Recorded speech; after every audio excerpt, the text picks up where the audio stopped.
राष्ट्रवादीचे आमदार आणि माजी मंत्री धनंजय मुंडे यांनी परळीमधल्या प्रचार सभेमध्ये जेलमध्ये असलेल्या वाल्मिक कराड याची आठवण काढली आहे। एक व्यक्ती आपल्या सोबत नाही याची जाणीव आहे असं धनंजय मुंडे यांनी म्हटलं।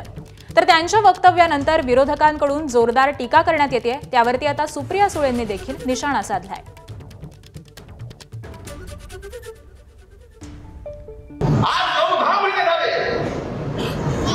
कार्यालय चालू आहे, काम चालू आहे।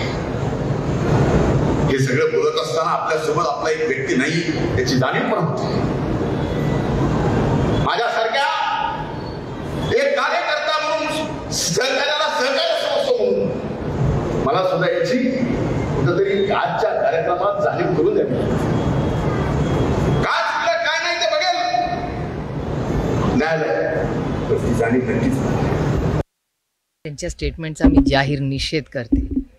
कुणाच्या तरी वडिलांची आणि महाराष्ट्राच्या लेकाची हत्या ज्यांनी केली आणि नुसती हत्याने क्रूर हत्या केली आहे, अशा लोकांना फाशीची शिक्षा द्यायला पाहिजे। अशा प्रवृत्तीला जर कुठल्याही पक्षातून अशा काही त्यांना त्यांच्या आठवणी किंवा त्यांना मदत करण्याची भूमिका केली असेल तर त्या पक्षाच्या नेत्यांना माझी विनम्र विनंती आहे की अशा लोकांना पक्षातून काढून टाकलं पाहिजे।